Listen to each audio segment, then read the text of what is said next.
At 10:47 a.m. on February 10, 1945, Captain Louis Edward Kurds spotted a C-47 transport turning toward a Japanese airfield on Bataan Island.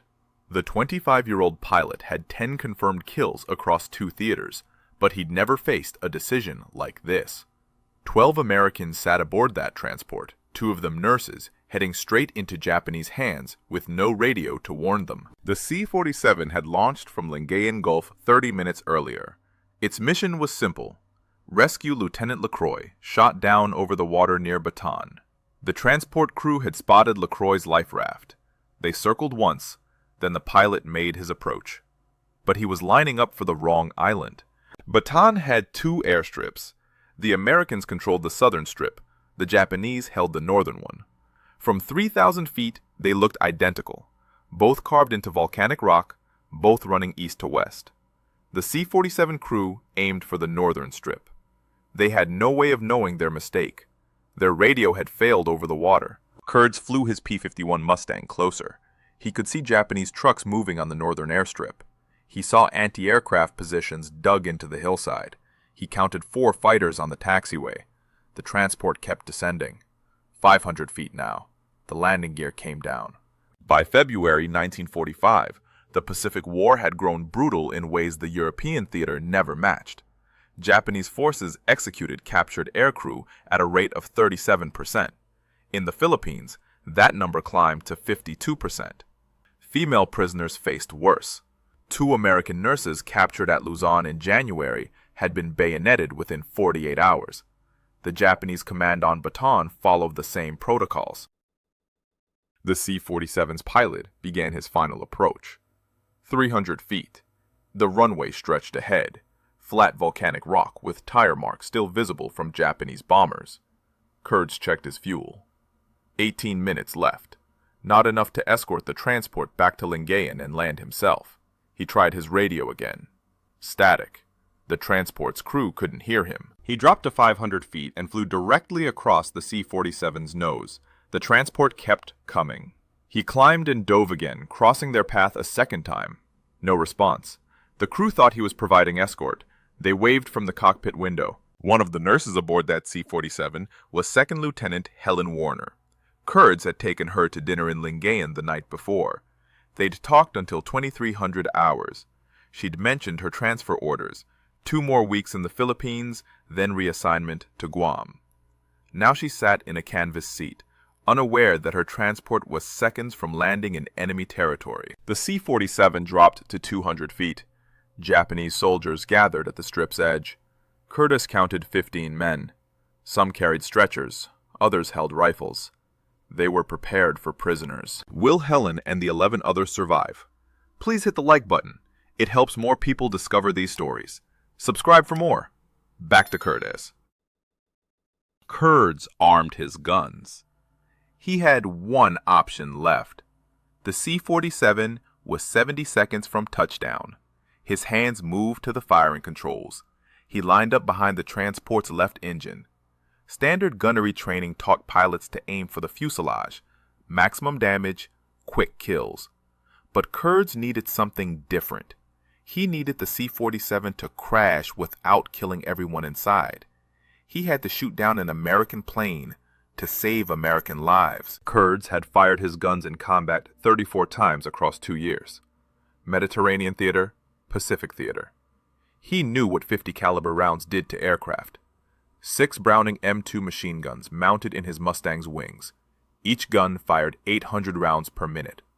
At 200 yards, those rounds punched through aluminum like paper. The C-47 was built tough. Douglas designed it to take damage, but that strength came from redundancy, not armor. 2 Pratt & Whitney engines, dual hydraulic systems, multiple fuel tanks. Knock out one system, the others kept working. That's what kept transports flying through flak over Europe. But Curtis didn't want it to keep flying. He needed both engines dead, fast. The left engine sat 18 feet from the fuselage. Hit it wrong, and fragments would tear through the passenger cabin. 12 people sat behind that thin aluminum skin. Kurds had to place his rounds precisely. Engine cowling only. Miss by 2 feet, and he'd kill everyone he was trying to save. He positioned his P-51 400 yards behind the C-47. The transport was at 150 feet now, 45 seconds from touchdown. Japanese anti-aircraft crews tracked both planes. They held fire. They wanted prisoners, not wreckage. Kurds checked his gun sight. The C-47's left engine filled the reticle. He adjusted for deflection. The transport was moving at 110 miles per hour. His Mustang flew at 180. He needed to lead the target by 3 aircraft lengths. His thumb pressed the firing button. 6 streams of tracers arced forward. The sound hammered through his cockpit, a mechanical roar that drowned out his engine. Spent casings ejected from the wings. 400 rounds in 3 seconds. The C-47's left engine erupted in black smoke. Oil sprayed across the cowling. The propeller seized. Stopped. The transport lurched right as asymmetric thrust yanked it off course. The pilot fought the controls, but the C-47 kept descending. One engine was enough to fly. Douglas had tested it. Single-engine operations were standard procedure for damaged transports. The pilot adjusted his trim, compensated for the dead engine. The runway was still ahead, 30 seconds out. Kurds banked hard. He came around for the second pass. The C-47 was at 75 feet, too low for the crew to bail out, too high to survive a crash on land. He had one more chance. He lined up on the right engine. The transport was slower now, 90 miles per hour with one engine out. Easier target, harder decision. Kill the second engine and the C-47 would drop. No power, no altitude. The crew would have seconds to find water. Baton's coastline ran along the airstrip's western edge. Kurds could see waves breaking on volcanic rock. The water looked rough, 6-foot swells. A ditching in those conditions could break the aircraft apart. But it was better than landing among Japanese soldiers. The C-47 crossed the beach, 20 seconds from the runway. Curtis pressed the trigger again. His remaining ammunition, roughly 800 rounds, converged on the right engine. Tracers walked up the cowling. Metal peeled away. The engine coughed once, died. Both propellers were stopped now. The C-47 had no power. The pilot pushed the nose down. He needed airspeed to maintain control. The transport dropped toward the water. The C-47 hit the water at 11:03 a.m. The pilot held the nose up until the last second. The tail struck first. Then the fuselage slammed down flat. Water exploded around the aircraft. The impact threw everyone forward against their restraints. Metal groaned. Rivets popped. But the fuselage held together. Water poured through gaps in the hull. The C-47 started sinking immediately. Douglas had designed the aircraft for land operations, not water landings. No watertight compartments, no flotation gear. The crew had maybe 3 minutes before it went under. Kurds circled overhead. He watched 12 figures scramble out of the emergency exits. They jumped into the water. Some inflated life vests. Others grabbed floating debris. The C-47's wings kept it afloat temporarily, creating a platform. The survivors gathered there. Lieutenant LaCroix was still in the water 400 yards away. He'd watched the entire sequence from his life raft. The P-51 shooting down the C-47. The controlled ditching. The scramble for survival. Now he had company. Kurds checked his fuel gauge. 6 minutes of flight time remaining. Not enough to reach Lingayen. He'd have to ditch too. But first he needed to mark the survivors' position. Japanese patrol boats operated near Bataan. They'd reach the crash site within 30 minutes. American rescue boats were 60 miles south. He dropped to 50 feet. Flew over the survivors. Counted heads. 12. All accounted for. Helen Warner waved from the wing. She still didn't know why her transport had crashed. The crew probably thought they'd suffered engine failure. They'd learn the truth later. Kurds climbed back to 500 feet. He transmitted on the emergency frequency. No guarantee anyone heard him. His radio had been unreliable all morning, but he gave the coordinates anyway. Baton Island, Western Shore, 12 survivors in the water. His fuel warning light came on. 3 minutes left. He needed to find his own landing spot. The ocean east of Batam looked calmer, smaller swells, better chance of a controlled ditching. He turned away from the crash site. The P-51 Mustang was not designed for water landings. The liquid-cooled engine sat low in the nose. hit the water wrong, and the engine would act like an anchor, flipping the aircraft.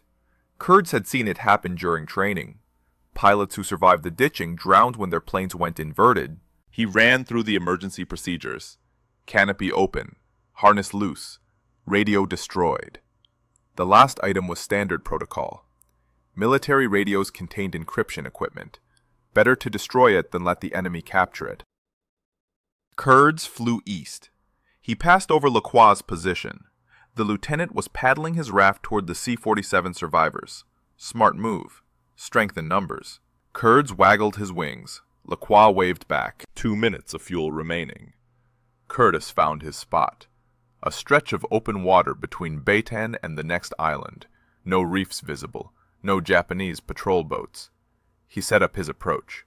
Reduced power, dropped his flaps. The Mustang slowed to 120 miles per hour. He held the nose high. The tail struck first, just like the C-47, but the Mustang weighed half as much. It skipped once. Twice. Then the nose dropped. Water hit the propeller.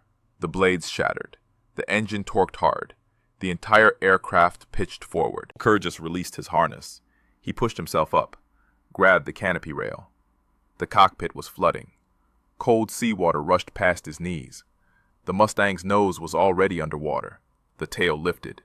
The aircraft was going vertical. He had seconds to get clear before it pulled him down.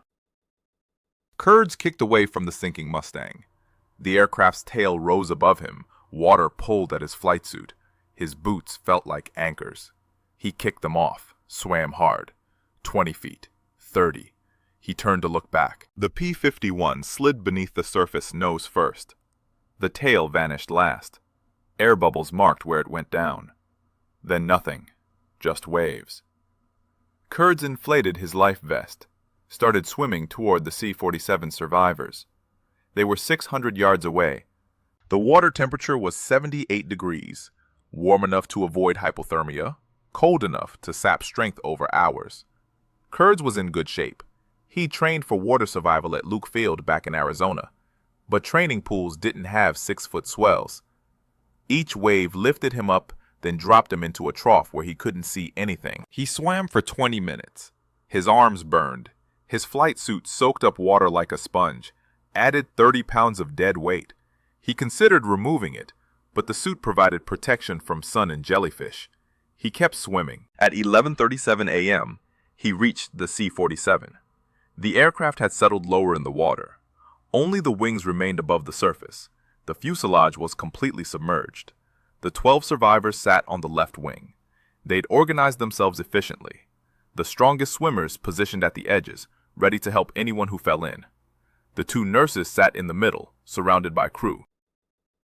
Helen Warner recognized him immediately. She grabbed his hand, pulled him onto the wing, asked what happened. Curtis explained. The wrong airfield, the Japanese troops, his decision to shoot. The C-47 crew understood immediately. Their pilot, a lieutenant whose name was Richards, checked his map. He'd made the navigation error, mixed up the 2 airstrips. The radio failure had prevented ground control from warning them. Kurds had saved their lives by destroying their aircraft. Lieutenant LaCroix reached the wing 10 minutes later. He'd paddled his raft across 400 yards of open ocean. Now all 13 survivors sat together. They had no food, no fresh water, no radio. The C-47 was sinking. They needed rescue within 6 hours. Kurds looked toward Bataan's northern shore. He could see the Japanese airfield. Trucks moved along the runway. The enemy knew about the ditching. They'd watched it happen. Patrol boats would be launching soon. The Pacific Theater Rescue System worked on a simple principle. Submarines patrolled near enemy territory. Surface vessels stayed back at friendly bases. When a pilot went down, submarines responded first. They were faster, harder to detect, and carried enough firepower to fight their way out if necessary. But submarine rescues took time. The nearest boat was USS Pomfret, operating 60 miles southeast of Bataan. Even at maximum speed, she'd need 3 hours to reach the survivors.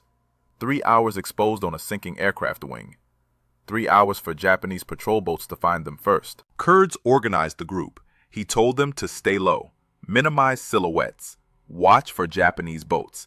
If they saw one approaching, everyone would slide into the water, hide under the wing. Japanese patrols typically didn't search thoroughly. They expected survivors to be visible, waving for help. Hidden survivors often went undetected. The C-47's left wing dipped lower. Water sloshed across the aluminum surface. The aircraft was settling faster now. Air trapped inside the fuselage was escaping through gaps in the hull. Basic physics. As air left, water entered. The wing wouldn't stay afloat much longer. At noon, someone spotted movement on the northern horizon. A vessel. Small. Fast. Heading their way. The vessel was 3 miles out. Kurd squinted against the sun glare. He couldn't identify it yet. Too much heat shimmer. Could be American. Could be Japanese. The survivors watched in silence. Richards pulled out a signal mirror from his survival kit. Standard issue for all aircrew. 3-inch diameter, polished steel. He angled it toward the approaching boat. Flashed 3 times. Waited. No response. Japanese patrol boats in the Philippines operated under strict radio discipline. They maintained silence to avoid American direction-finding equipment. American rescue boats did the opposite. They broadcast continuously, advertising their position to guide survivors. The silent vessel suggested Japanese. Kurds made the decision. Everyone into the water, now! The 13 survivors slipped off the wing. They positioned themselves along the submerged fuselage, held on to any handhold they could find, stayed low, only their heads above water. The C-47's wing provided cover from one direction, but the approaching vessel would circle. Standard search pattern. The survivors would be visible from certain angles. They needed the wing to block the sight line at the critical moment. The boat close to 2 miles. Curtis could see its profile now. Low freeboard. Single mast. Diesel engine by the sound. Japanese Type A patrol boat, armed with 1 20mm cannon and 2 machine guns, crew of 8. These boats specialized in picking up downed aircrews for interrogation. The patrol boat slowed at 1 mile. It began circling the crash site. Wide circles first, then tighter. The crew was scanning the water, looking for survivors. The C-47's tail section remained visible above the surface. Obvious crash site. Fresh. The Japanese knew people had walked away from this. Kurds watched through a gap in the wing structure. The patrol boat completed its first circle. No sign they'd spotted anyone, but the circles were getting tighter. The next pass would bring them within 300 yards, close enough to see heads in the water. Helen Warner floated next to Curtis. She'd removed her flight jacket, let it sink, reduced her profile. Smart thinking. The other nurse had done the same. The crew followed their example. Less visible material above water. The patrol boat's second circle brought it to 400 yards. Japanese sailors lined the rails. They had binoculars. They were searching methodically, sector by sector. The boat's captain had done this before. He knew how to find survivors. Lieutenant LaCroix still had his life raft. He'd deflated it partially, pushed it under the wing, kept it hidden. That raft was their backup plan. If the Japanese left without finding them, they could reinflate it, use it to stay afloat after the C-47 sank completely. The patrol boat turned for its third circle. This pass would bring it directly alongside the wing. The survivors pressed against the fuselage, tried to merge with the wreckage. Curtis could hear the diesel engine clearly now, a deep rumble, maybe 200 yards away. The Japanese crew called to each other. Kurds didn't speak Japanese, but he recognized the tone. Confusion. They'd found the crash site.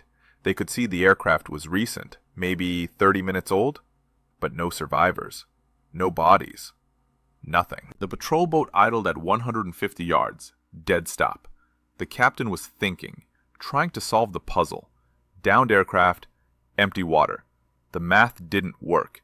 Someone had survived this crash, he was certain. The question was where. One of the Japanese sailors pointed at the wing. He'd seen something, movement, or a reflection, or a shape that didn't match the aircraft's outline. The patrol boat's engine revved. It turned toward the survivor's position. The patrol boat moved closer, 100 yards now. Kurgis could see individual sailors on deck. 3 of them aimed rifles at the water. They were ready to fire on sight. Standard procedure. Japanese forces treated swimming survivors as active combatants. No surrender from the water. The captain shouted orders. The boat circled the wing one more time, slower, methodical. 50 yards out, the sailors scanned every meter of water. They looked for debris patterns, oil slicks, anything that indicated recent human activity. Kurds forced himself to breathe slowly. Quiet. Small bubbles only. He trained for this at survival school. Captured aircrew had reported that Japanese searchers listened for breathing sounds. Heavy breathing carried across water. Got people killed. The patrol boat completed its circle. Stopped again. The captain climbed onto the bow. He studied the C-47's tail section. Checked his watch. Curtis could see him calculating. Time since crash, drift patterns, survival probability. The math suggested survivors were close, but the captain had a problem. His orders were to capture aircrew for interrogation, not waste time on empty crash sites.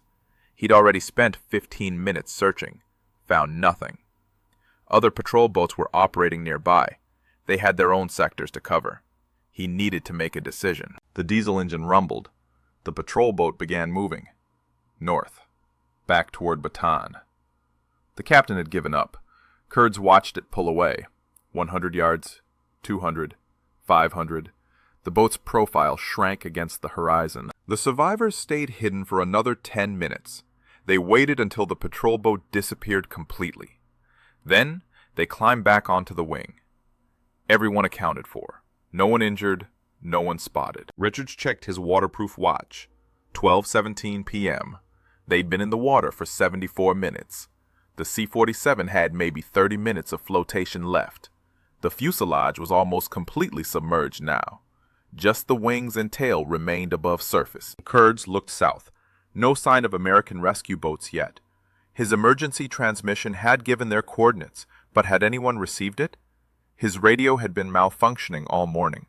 The message might have been pure static.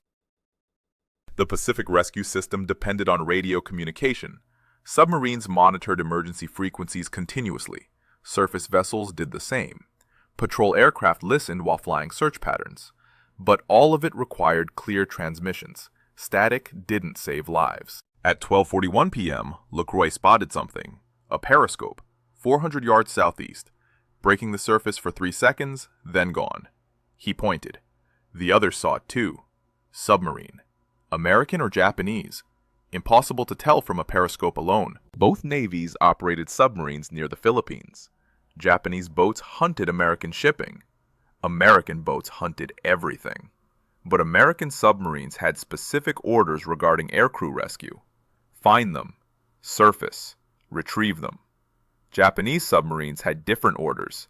Submerge, report position, let patrol boats handle capture. The periscope appeared again, closer, 300 yards, still on course toward the survivors. It stayed up longer this time. 5 seconds. The submarine was making an observation run, checking for enemy vessels, confirming survivors' position. Standard procedure before surfacing. Kurds made a decision. He grabbed the signal mirror from Richards, aimed it at the periscope, flashed the emergency code. 3 short, 3 long, 3 short. International distress signal, recognized by all nations. The periscope disappeared. 30 seconds passed. Nothing. The survivors watched the water, searched for any sign of movement. The submarine could be anywhere.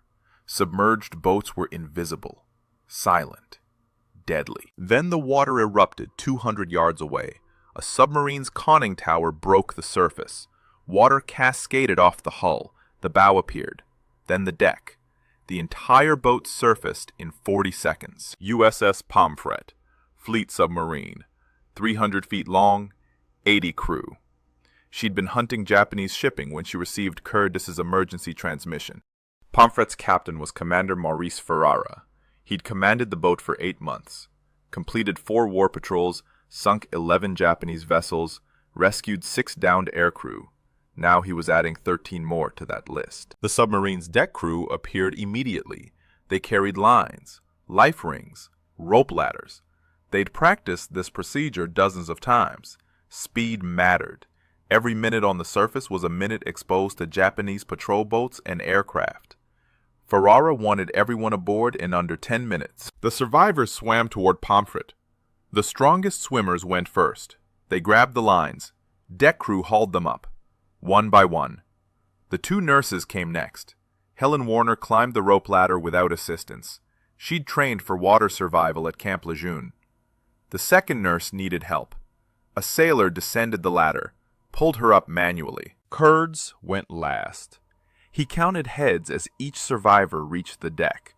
12 from the C-47. LaCroix, himself. 14 total. Everyone accounted for. He grabbed the rope ladder at 12:53 p.m., climbed aboard 60 seconds later. Pomfret's deck was already clearing. The crew moved the survivors below immediately, down the conning tower hatch, through the control room, into the forward torpedo room. Submariners had converted it into a temporary medical station. Blankets, hot coffee, first aid supplies. A pharmacist's mate checked each survivor. Minor injuries only. Cuts from torn metal. Bruises from the ditching impact. Mild dehydration. Nothing serious.